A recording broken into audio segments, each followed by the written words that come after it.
الحمدللہ رب العالمین والصلاة والسلام علی سید الانبیاء والمرسلین وخاتم النبیین اما بعد فاعوذ باللہ من الشیطان الرجیم بسم اللہ الرحمن الرحیم رب اشرح لی صدری ویسر لی امری واحلل عقدۃ من لسانی یفقہوا قولی اللہم صلی علی محمد النبی الامی وعلی آل محمد صلی اللہ علیہ وآلہ وسلم۔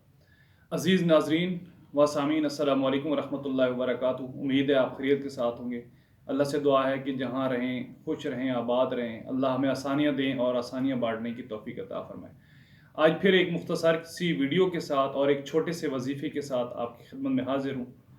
میری ویڈیو ایک منفرد انداز میں ہوتی ہے، اور وہ منفرد اس طرح ہوتا ہے کہ میں چھوٹا سا سبق آپ کو دوں گا، وہ قرآن حدیث کا ہوگا، اسلام دین کا ہوگا، حضور علیہ السلام کا بتایا ہوا ہوگا، اللہ کا بتایا ہوا ہوگا، اور اس کے بعد چھوٹا سا وظیفہ میں آپ کو دے دوں گا۔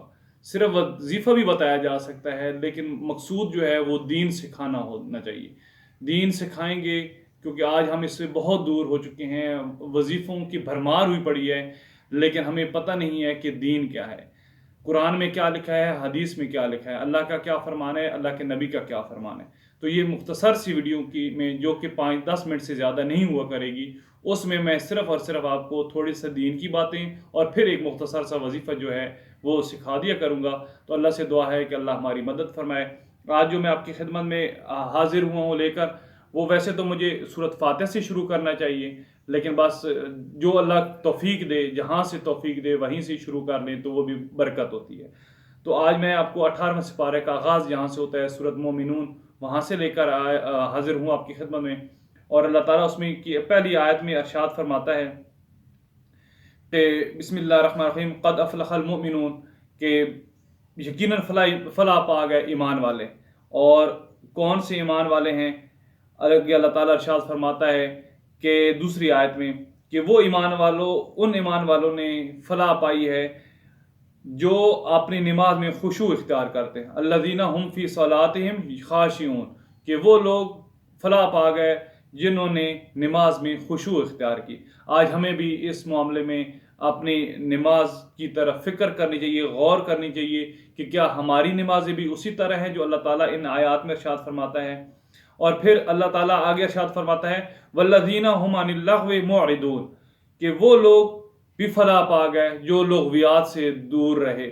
آج ہمارا المیہ یہ ہے کہ ہر زبان پر بےہودگی ہے، ہر زبان پر بےہودہ باتیں ہیں، اللہ ماشاء اللہ شاید کوئی ایسا ہو جو نہ ہو، لیکن کوئی ہنسی مذاق کر رہا ہے، کوئی کسی پر آوازیں کس رہا ہے تو کسی پر آوازیں کس رہا ہے۔ اگلی چوتھی آیت میں اللہ تعالیٰ فرماتا ہے والذین هم للزکاۃ فاعلون، کہ وہ لوگ بھی فلاح پا گئے جو زکوٰۃ ادا کرتے ہیں، زکوٰۃ کے طریقوں پر عامل ہیں۔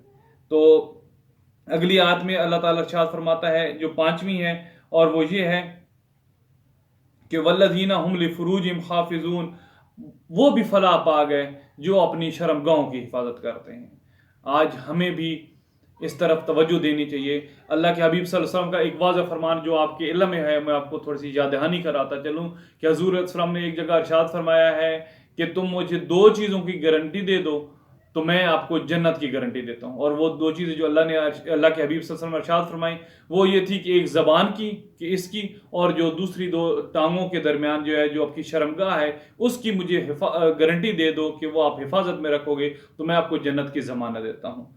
6ٹھی آیت میں اللہ تعالیٰ ارشاد فرماتے ہیں کہ الا علی ازواجہم او ما ملکت ایمانہم فانہم غیر ملومین، کہ فلاح تو پا گئے وہ لوگ جنہوں نے اپنی شرمگاہوں کی حفاظت کی، لیکن اللہ تعالیٰ آگے سے اجازت دے رہا ہے کہ کن کے لیے آپ کی وہ اجازت ہے، سوائے اپنی بیویوں کے اور ان عورتوں کے جو ان کے ملک کی زمین میں ہوں، کہ ان پر وہ قابل ملامت نہیں ہے۔ یہاں پر جو میاں بیوی کا تعلق ہے اس کے بارے میں آگاہ کیا جاتا ہے کہ اگر ایسا معاملہ ہے تو پھر آپ پر کوئی پابندی نہیں ہے، آپ اس میں کسی قسم کی پکڑ میں نہیں آئیں گے۔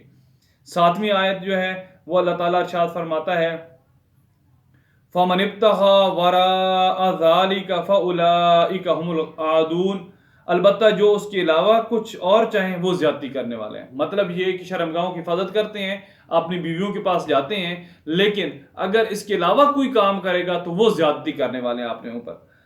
اور 8ویں آیت میں اللہ تعالیٰ ارشاد فرماتا ہے والذین ہم لاماناتہم وعہدہم راعون، اپنی امانتوں اور اپنے عہد و پیمان کا پاس رکھتے ہیں، یعنی کہ جو ان کے پاس امانتیں رکھائی گئی ہوں وہ، اور جو عہد و پیمان وہ وعدے وعید کرتے ہیں ان کی بھی وہ پابندی کرنے والے ہوں، تو یہ بھی لوگ فلاح پا گئے۔ 9ویں آیت میں اللہ تعالیٰ ارشاد فرماتے ہیں والذین ہم علی صلواتہم یحافظون، اور اپنی نمازوں کی محافظت کرتے ہیں، کہ اپنی نمازوں کی حفاظت کرتے ہیں، ان کا جو وقت مقرر ہے اس پر وہ ادا کرتے ہیں۔ یہ نہیں کہ کوئی نماز کہاں پر پڑھ رہے، کوئی کہاں پر پڑھ رہے ہیں، اور اس نماز کے جو آداب ہیں، جو اراکین ہیں نماز کے، اس کے مطابق تمام معاملات کرتے ہیں، اپنے کپڑوں کو صاف رکھتے ہیں، وضو ٹھیک طرح کرتے ہیں، سکون کے ساتھ عبادت کرتے ہیں، نماز پڑھتے ہیں، تو یہ بھی جو ہیں کون لوگ ہیں جو فلاح پا گئے ہیں۔ آخری جو 10ویں آیت ہے اس میں اللہ تعالیٰ ارشاد فرما دیتا ہے اولئک ہم الوارثون، یہی لوگ وہ وارث ہیں۔ اگلی 11ویں آیت میں اللہ تعالیٰ ارشاد فرماتا ہے الذین یارثون الفردوس ہم فیہا خالدون، یعنی کہ جو میراث میں فردوس پائیں گے اور اس میں ہمیشہ رہیں گے، یعنی کہ جنت کا جو مقام ہے، معروف ترین مقام ہے جس کو ہم کہتے ہیں کہ جنت الفردوس، تو اس کے یہ مالک بنیں گے، یہ وہ رہیں گے۔ یہ 11 آیات میں نے آج آپ کے سامنے تلاوت کی، پڑھی۔ اب اس کا مطلب یہی ہے کہ کن لوگوں نے فلاح پائی، جو اپنی نماز میں خشوع اختیار کرتے ہیں، جو اپنے عہد و پیمان پر پکے رہتے ہیں، جو اپنی شرمگاہوں کی حفاظت کرتے ہیں، جو زکوٰۃ کے معاملات کو بہتر طریقے سے کرتے ہیں، جو اپنی نمازوں کو اول وقت میں پاک کپڑوں کے ساتھ، بہترین وضو کے ساتھ، سکون کے ساتھ ادا کرتے ہیں، وہ یقیناً جنت الفردوس پائیں گے۔ یہ تو تھی آج کی قرآنی آیات، اور آج کا جو وظیفہ ہے وہ دوستو وہ میں آپ کو بتاتا چلوں کہ آج کل ہر طرف پریشانی ہے، ہر بندہ پریشان ہے، اور پریشان کچھ رزق کی وجہ سے ہے، کوئی اولاد کی وجہ سے ہے۔ تو میری آپ سے گزارش ہے کہ اللہ کے حبیب صلی اللہ علیہ وسلم نے فرمایا کہ سورۃ واقعہ کی تلاوت جو شام کے وقت کرتے ہیں اللہ ان کے رزق کو وسیع کر دیتا ہے۔ اور ایک صحابی تھے حضرت مسعود، وہ ان کے بارے میں آتا ہے، ابن مسعود ان کے بارے میں آتا ہے کہ وہ اپنے بچیوں کو اسپیشل شام کے وقت سورۃ واقعہ تلاوت کرنے کا حکم دیتے تھے، اور ان کی دولت اتنی تھی کہ ان کا ریل پیل دولت تھی کہ کہیں پر بھی ان کے معاملات جو ہیں وہ بہت بہتر تھی دولت کے۔ تو یہ آج کا وظیفہ ہے، شارٹ کٹ سے بچیں، جو وظیفہ اللہ اور اللہ کے نبی نے بتایا ہیں ان کی طرف مائل ہوں۔ اللہ سے دعا ہے کہ اللہ ہمیں تمام مشکلاتیں آسان فرمائے۔ میری آپ سب کے لیے دعا ہے، آپ اس دعا میں شامل ہوں۔ آپ کی کوئی مشورہ ہو، آپ کا کوئی مسئلہ ہو، کوئی پریشانی ہو، تو ضرور مجھ سے شیئر کریں، اللہ تعالیٰ ضرور کوئی نہ کوئی حل نکالیں گے۔ اللہ میرے دل میں کوئی جو بات ڈالے گا وہ میں آپ تک پہنچانے کی کوشش کروں گا۔ اللہ سے دعا ہے کہ جہاں رہیں آپ آباد رہیں، اللہ آپ کے رزق میں، مال و جان میں، اولادوں میں خیر و برکت عطا فرمائے۔ ہمارے جتنے بھی عزیز و اقارب، بہن بھائی، رشتہ دار، دوست، اساتذہ جو بھی ایمان کی حالت میں اللہ کے پاس چلے گئے، اللہ سے دعا ہے کہ اللہ ان کی بخشش عطا فرمائے۔ جن کے والدین زندہ ہیں اللہ ان کی خدمت کرنے کی توفیق عطا فرمائے، جن کے چلے گئے ہیں اللہ ان کو جنت الفردوس میں اللہ مقام عطا فرمائے۔ جو ہم کہتے ہیں اللہ اس پر عمل کرنے کی توفیق عطا فرمائے۔ وصلی اللہ تبارک و تعالی علی رسول خیر خلق محمد۔